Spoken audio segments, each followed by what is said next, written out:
Hello again, and welcome back to What the Ruck Just Happened, the show where I bring to you my thoughts and opinions of the day's action at the Rugby World Cup. Now, it was a pretty massive 3 matches here for day number 7. We kick things off with the Italians up against the Canadians. An interesting match in prospect that could have seen either team really have a good show. It should have been a nice even match, which is what we got. It was an exciting game as well, and it really kick-started what was an exciting day in prospect. Then match number 2 of day 7 seen the South Africans, of course the shock losers from their first round match against Japan, up against the Samoans. Another tough proposition for the South Africans to come up against in their second match, which really now was a must win. The third and final game of day 7 was the big one, the massive one, and the first real clash from the pool of death in Pool A, that is England versus Wales. A match that lived up to expectation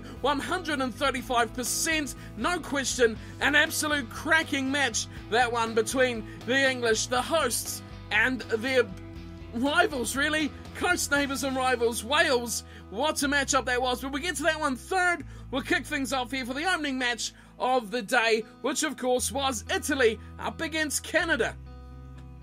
This match, I thought, had the prospect to be a very exciting game as well, and it was an absolute packed crowd as well, supporting mainly the Canadians, who had a huge amount of support. The anthems were singing out from the Canadian fans as well.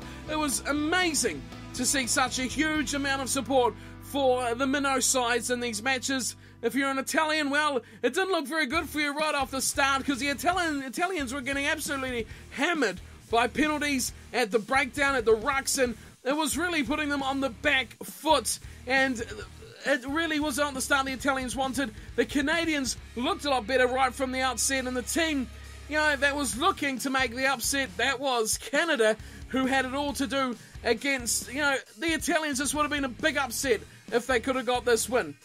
The first interesting point from the matchup come when the Italian scrum half, Eduardo Gordi, stamped or stomped on a player's shoulder at the bottom of a ruck. Now, it wasn't too malicious, it wasn't bad. He really just walked onto him half, or, it wasn't a horrifically bad thing that he did. But second that happened, I thought, wow, here we go. Yellow card number 1 for the day. Let's get it off to a good start. But, once again, no. The refs chose not to dish out a yellow card for that, which surprised me. And I thought, well, good, because this game started off quite nicely, and it'll be nice if we could continue on with, no yellow cards for the rest of the day would be nice as well. So the Canadians had a great chance when they had a scrum just 10 metres out from the Italian line, and in the end, more penalties coming from the ruck and the breakdown resulted. They just took the 3 points, but it was a great start. The Canadians, points on the board, and that's what they needed to do for the rest of the match. They were back to halfway for the kickoff, and that is when the amazing happened. If you haven't seen this try, go on and look it up after you've watched this, and just look up this try from DTH van der Merwe off the kickoff versus Italy. It was extraordinary. Kickoff from the Italians. DTH breaking through, a couple of sloppy tackles as he brought the ball down, sweeping them away, turning, weaving, fending, bulldozing, running. He's got the speed, had support as well, backed up the support he had, and then eventually full rotation back to DTH van der Merwe. Amazing support, taking the catch, making a break instantly down the left-hand wing. Amazing step, amazing support, spectacular finish. One of the tries of the Rugby World Cup. And Canada, wow, they were looking amazing. Off that, they got a penalty, now they got a try, and they're off to a good lead as well. But then, it all started back the other way. Kick-off again, and the Italians make a massive big breakaway. Eventually, a try finished off from the front row, Rizzo, who had a good fist of it as well, breaking away, held back in the tackle, stretched down as far as he could go, and scored a massive stretch-out try. That was all sparked from Eduardo Gordi, breaking down the short side. He's very quick as Gordi as well for the Italians. Created the opportunity, his support was there, got to a breakdown, quickly recycled, try time, Rizzo, and the Italians instantly were back in the game. That try gave the Italians the confidence they needed, and they were hot on attack for a good amount of time. They gained a lot of momentum after that try, and they looked quite good and looked on to score as well right near the halftime break. But the Canadian defence and pressure at the ruck was extremely good, and around the field their general play, their lines on defence were extremely good and kept the Italians out for a long period of time. The weakness, though, that the Canadians seemed to come up against was their scrum, and Italy destroyed that numerous times in the first half, which was really the only point that Italy really dominated throughout the match. The half an hour mark up to half-time was all Italy, and it was pretty much all in the Canadian 22 almost, as well, as they stuck it hard and a lot of pressure, but didn't result in any further tries, just the penalties that eventually got Italy out to a 13-10 lead at the halftime break. After the half, the first real impact of the match was a fantastic line-out set play from Canada. It was the fullback, Evans, with a huge amount of speed that busts through the back line and scored a fantastic second try for the Canadians that put them back in the game as well. He's a good player, as this Evans, and everything that the Canadians do goes through one man. That's DTH van der Merwe, and he was massive throughout this whole match. It looked like there'll be another try for Canada as well, as Ardron broke through. He was massive in the second half for the Canadians. A big man at number 8, and he's a strong ball runner. We've seen a few of them come into the Rugby World Cup in the last week or so. Big ball running number 8s who have made massive impacts. In the end, it was pulled back for a forward pass, which could have been the defining moment of the match. If the Canadians could have scored that try, it would have given them a nice little buffer of a lead. As it stands out, though, forward pass, we did go all the way back, and it was no try, and the Italians were still hanging on to what slender lead they had. For the whole second half, though, really, the Canadians were hammering on with pressure. Italy would fight back, and then the Canadians would reassert some dominance. It was a great arm wrestle. In the second half, it was only a couple of points in it, and eventually there was a try in the Italian fight back. Going to the centre, Garcia, a little pick and go off the back of a ruck from constant pressure, getting them the try that ultimately put them out to a 20-15 lead. That would ultimately, again, at the end, be enough to get them the win. Only penalties were added after this point, but that try had a lot of talking points. The line out was 5 metres out from the Canadian line, thrown to the front, not to a jumper, just to the man at the front. Didn't look like it went 5 metres. Then it was put back through a couple of phases before Garcia, close to the line, stormed over for what would be a decisive try. You know, a couple of big calls going against the Canadians, a forward pass, which it was a forward pass, but then that line out not picked up at all, and that could have been another decisive point, as after that there was teams just going for everything they could muster. Canada had another amazing chance, but the Italian defender knocking down the final pass and the 2-on-1 overlap.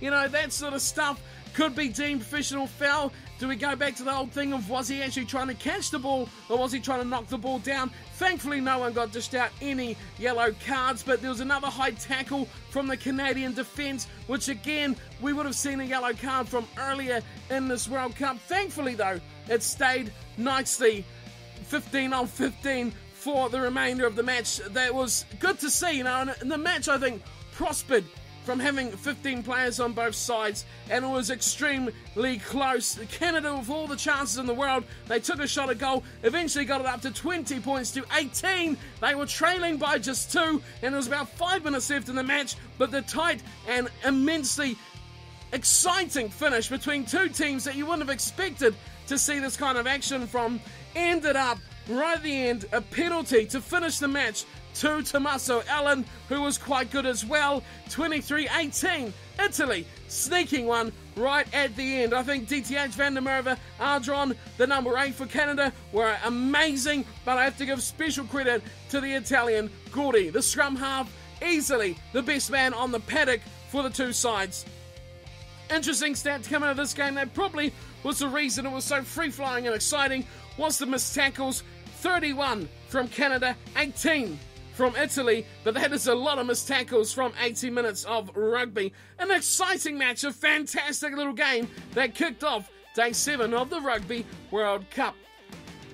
So that's the Canadians that have blown their massive chance to win their first game of the tournament. But we moved on now to a team who shouldn't have lost a game, and they're really under massive pressure from their home country as well. The South Africans losing to Japan by 2 points in their opening fixture. They were back again for their second game of the tournament up against Samoa. Now this was a tricky situation to be in too, against the Samoans, who are a tough side for any team, especially one under immense pressure. It's either going to crack under it or you're going to make it come good. So much on the line here for the Springboks. And when you've seen the referee, Wayne Barnes, lining up to referee this match, I was a bit concerned for the Springboks, but it didn't turn out as bad as many would have thought. Wayne Barnes was quite hesitant to go for the pocket.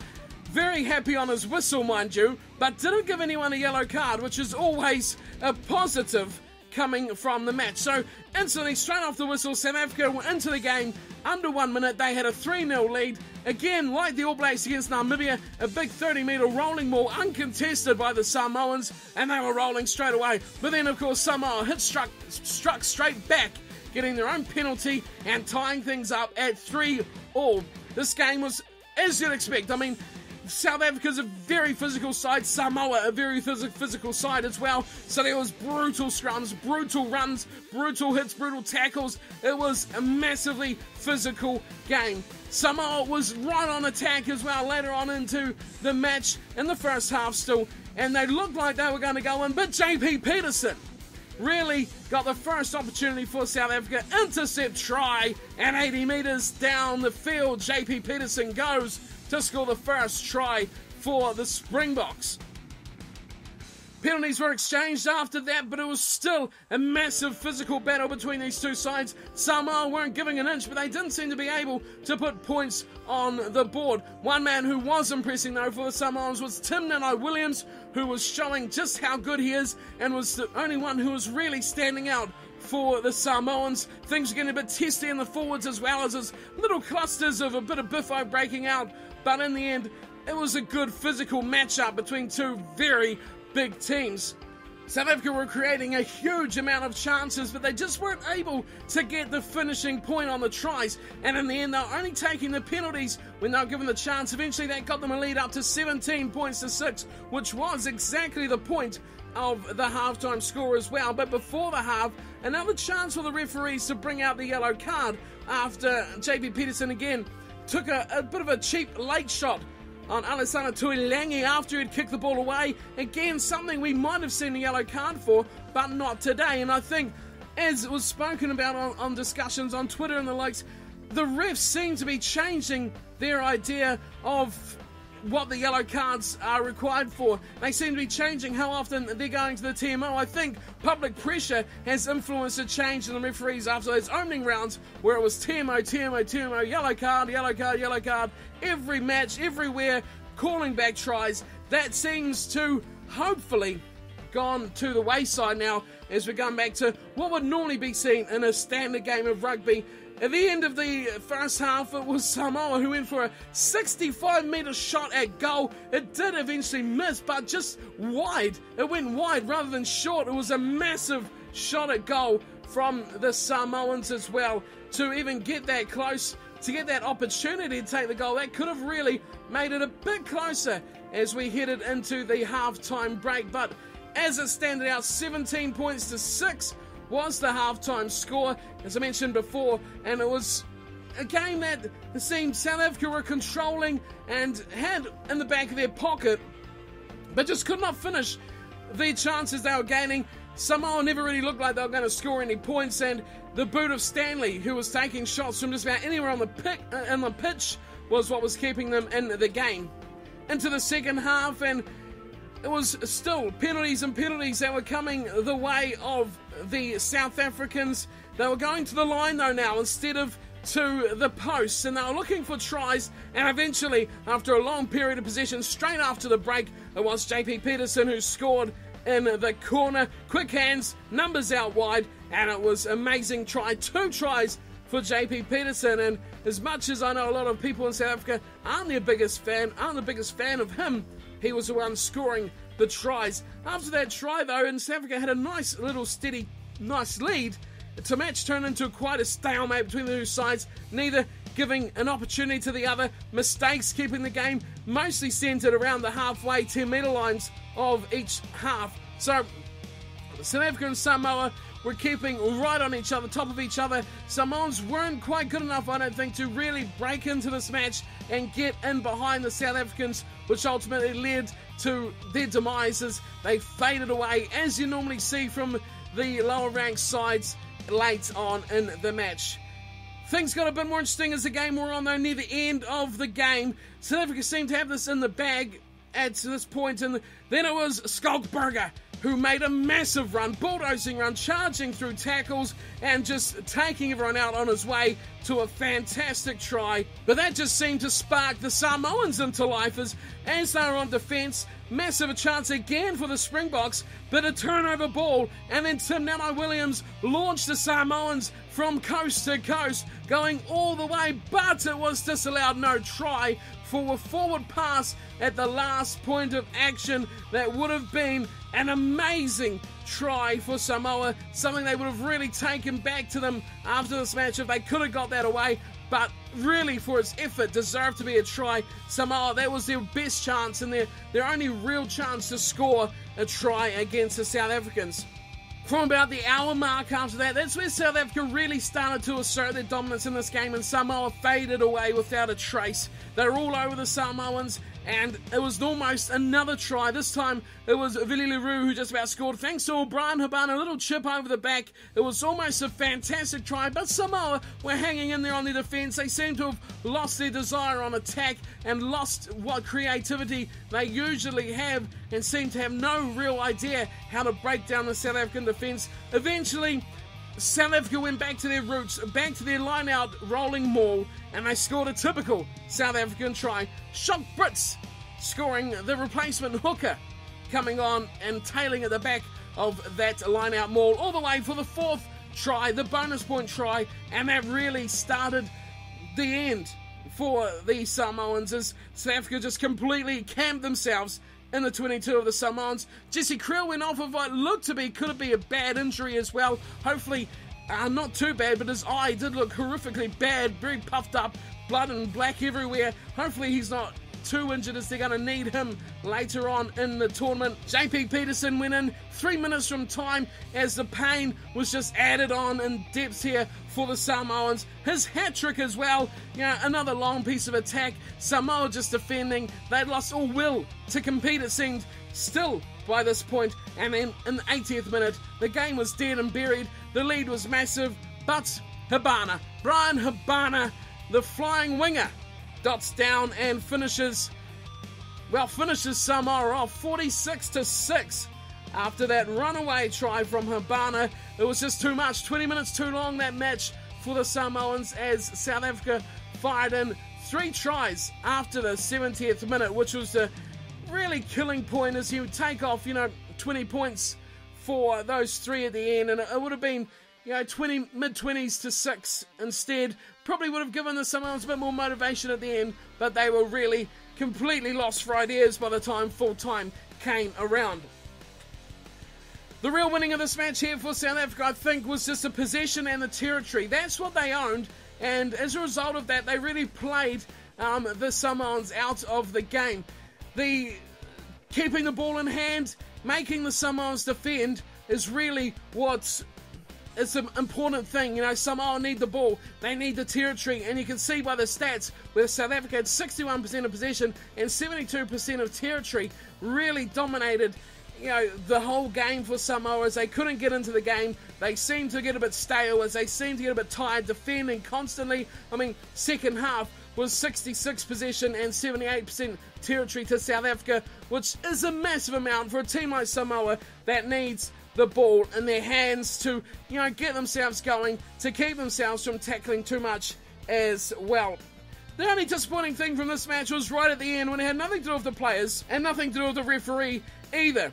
But it was a fan, another South African fan. We've seen this quite a lot from South African fans over the years, running onto the field, and I don't know what the hell he tried to do, jump in the middle of a ruck, getting in the way.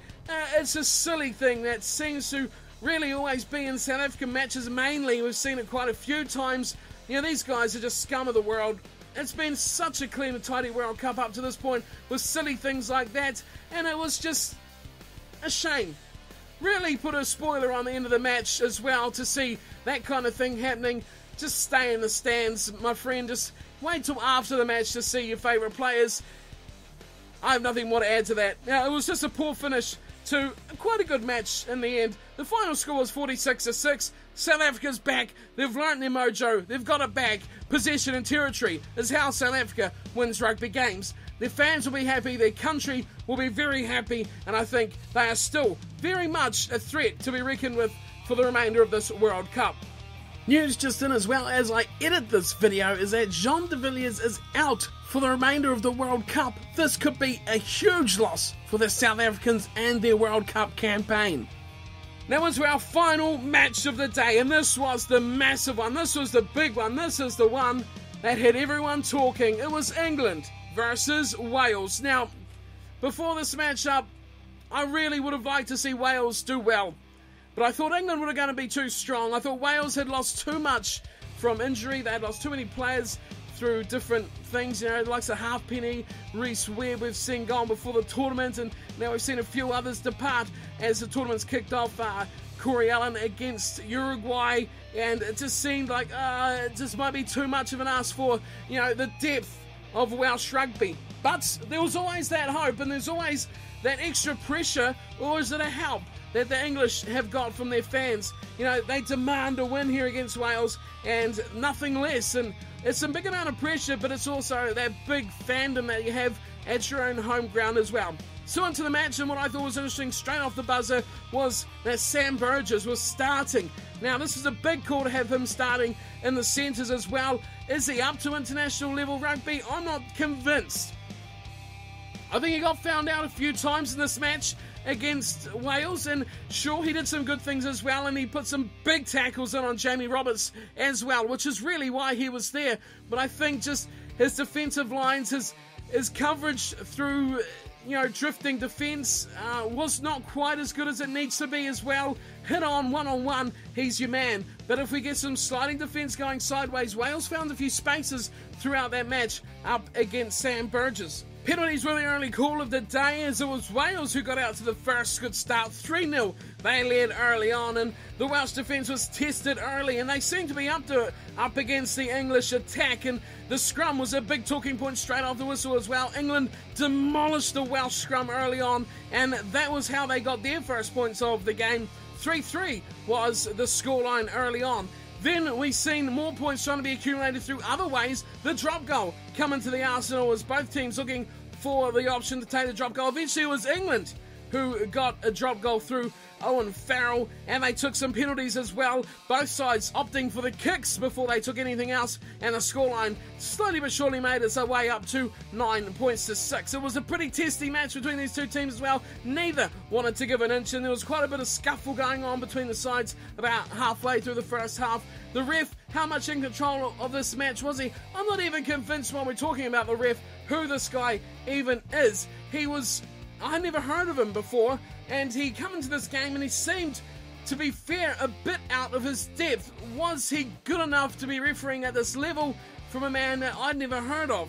But in the end, you cannot be too critical the way he handled the match, as it didn't go too badly. It was nice and tight. There was no controversial decisions that swayed the match too much one way or the other, especially right at the end. I think we'll get to the end of the match shortly, but I was a bit sceptical about this referee, and someone who I hadn't heard too much of. Maybe he was a predominantly Northern Hemisphere new-coming referee as well. If you've heard of this guy, know where you've seen him refereeing professional matches. Do let me know in the comments as well if you've seen him around the traps up in the Northern Hemisphere. But it was England who first broke the kicking deadlock. A try on the short side coming to the left winger Johnny May. Wales were giving away field territory with penalties after penalties, and eventually it had to tell. A short side play down the left side wing from Ben Youngs, and he found his winger, and it was the speed of Johnny May as he scoots down the sideline and around as close to the sticks as he can go to score the first try of the match. It was a great speed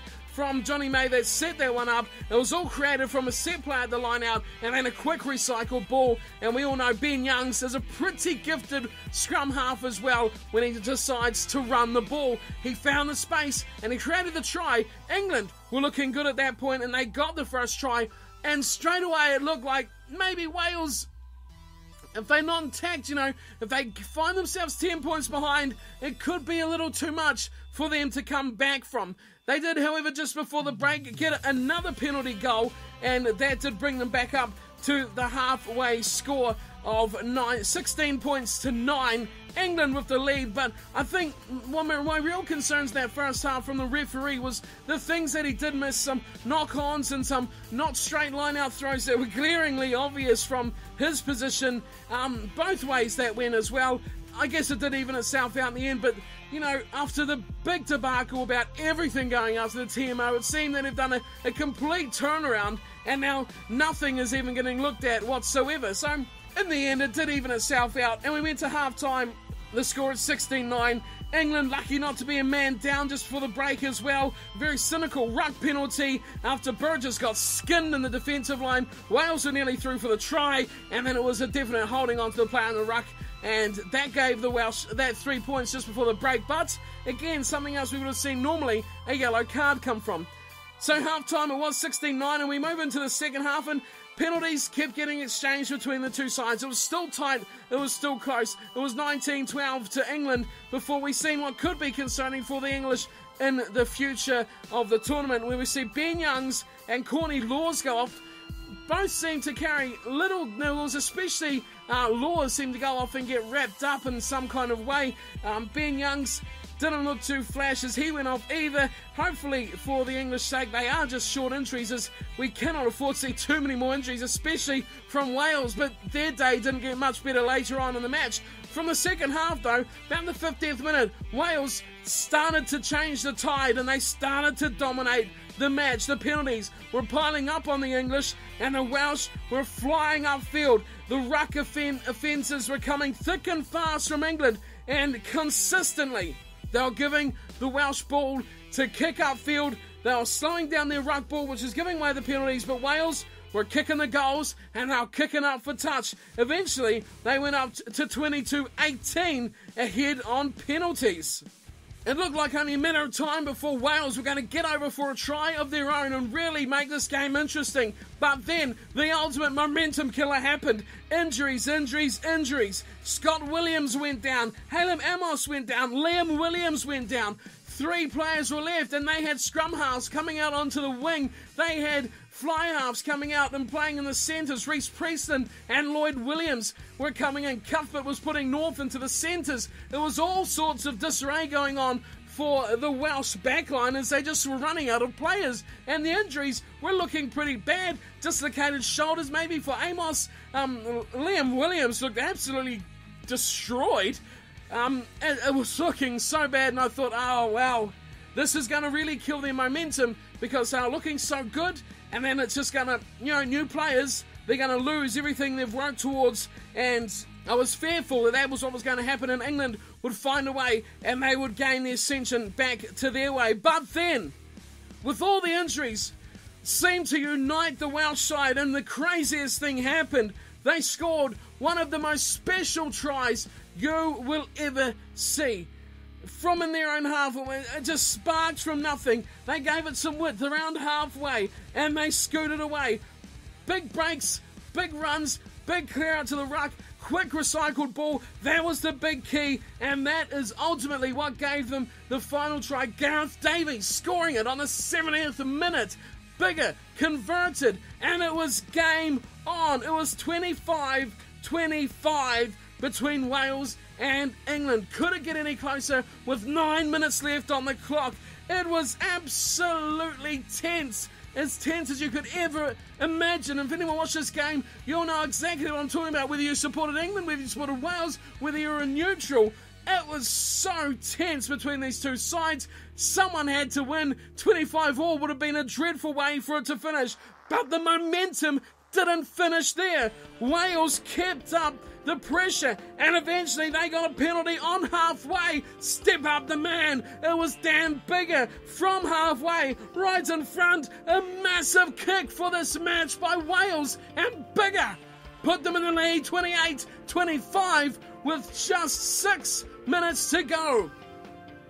The pressure was all on the home team. The pressure was on the hosts, and they had their 16th man was cheering well and truly. England, with 3 minutes to go, had a penalty just inside Wales' half. They kicked to the corner. They were 10 metres out. It looked like this was it, do or die. This was their chance. They took the line-out option. Dreadful. They turned down a shot at goal to tie the match up. Robshaw opting to beat Wales for the risk of losing to Wales. It did backfire in his face, however, as the line-out went pear-shaped. They went to the front, easily defended by Wales. Decision-making was questioned them from the English captain. Still, more decisions come their way, and they seemed to always mess it up, did England. They were in the 22. They were on the attack. They just could not finish the chances off they had. The decision-making from England was poor, and when the pressure really come on, Wales was a team that stood up. Big players for big moments. Dan Biggar, phenomenal. He was outstanding in that match for Wales. You cannot question how impactful he was. No one else really impacted the game as much as Dan Biggar. His kicking for goal, flawless. He was absolutely flawless. 7 penalties. What a start. That's 21 points by itself, plus the conversion. 23 for that man who just about single-handedly beat the English. What more can you say? The injuries are concerned, but how well did this Welsh side unite when they really needed the chance? Everyone performed well. I think Thomas Francis, the tight head prop, was put under a huge amount of pressure, but that was very much corrected when Samson Lee come on, and he solided up that front row extremely well. I think when Samson Lee can start for Wales, that will make their forward pack so much more stronger. Their second row was outstanding. Warburton, the inspirational captain, was all over that match. Jamie Roberts cannot get injured for Wales. As for England, Mike Brown was outstanding at the back again. He had a very good match and is probably one of the most informed players in the Rugby World Cup. Johnny May was decent, didn't really get too many chances. Barrett and Burgess, I'm unconvinced. Farrell had a lot of pressure dumped on him. Did he stand up? Questionable. He got 5 penalties, a drop goal and a conversion himself. Still had a good night, but the questions still go down to the leadership and decision making of this English team. In the end, it was Wales who went up 28-25, upset of Pool A. No one expected Wales to do it. The injuries put them down. Everyone discounted Wales, but they come back hard and proved all the doubters wrong and won this match against England. What this does now is make England versus Australia next weekend massive. Absolutely massive, because if England lose that, they're gone. They are gone. Hosts are gone. Wales now could really be the decider as to who goes through with them. Depending who beats who out of England and Australia. Wales still have to play Australia as well. There is still a lot of water to go under this Group A bridge, but Wales are in the commanding position now after this match against England, who have now lost one and won one. What a match this was. If you haven't seen this game, check it out. Watch highlights, watch the whole thing if you can, at least the last second half even. It was a phenomenal match. If you're a Welsh fan, you should be having kittens, because that was the best I've seen Wales played. When the really pressure come on, when the push come to shove, and the substitutes were playing out there. Tipuric, I think, was playing in the back line for a bit as well. That is when the real heroes of a team come to the fore, and really Wales should have never won that game. They should have never won it. England had the domination of the first half, and they should have piled on the points and put that game to bed by half-time, not let Wales stay in it. And they come out of the second half fired up and ready to go. Dan Biggar led his side to a monumental win, a historic win over the fortress of Twickenham. What a match it was. What a match. I can't really describe how outstanding that game was in words. It was just one of the best games of the Rugby World Cup so far. We've seen the upsets, of course, with Japan over South Africa, but I think this game was just two of the best teams in the world going hammer and tong at each other, and an outstanding match, an outstanding result as well. The team under the pump, under the controversy, under the injuries, coming good with a real unified team performance that will hold them in great stead for the rest of the World Cup. So who's going to miss out of that Pool A? I want to know what you guys think. Is it going to be England now that they've lost to Wales? Could Wales still fall apart and not make it out if they lose to Australia and England beat Australia? It will be equal on points, I think. Something like that. Anyway, it could be ultimately still pretty close. One of those teams could ultimately have to miss out. Which will it be? What do you guys think? What did you think of Wales as well? But for that, my little look at what the Ruck just happened from day 7 of the Rugby World Cup is complete. Let me know what your thoughts of the match were as well. Thank you everyone who tuned in and had some banter on the Twitter as well over the matches last night. It's always awesome to see you guys there. And of course, England and Wales, game of the World Cup. No question, game of the World Cup. Put it on a DVD and show it to some kids. Exciting stuff from the World Cup. And that is my time for today, done and dusted. Thank you for tuning and watching. If you're enjoying these chats, hit the thumbs up and subscribe so you don't miss any more of the reports from the Rugby World Cup coming your way. But until we meet again, thank you and take care.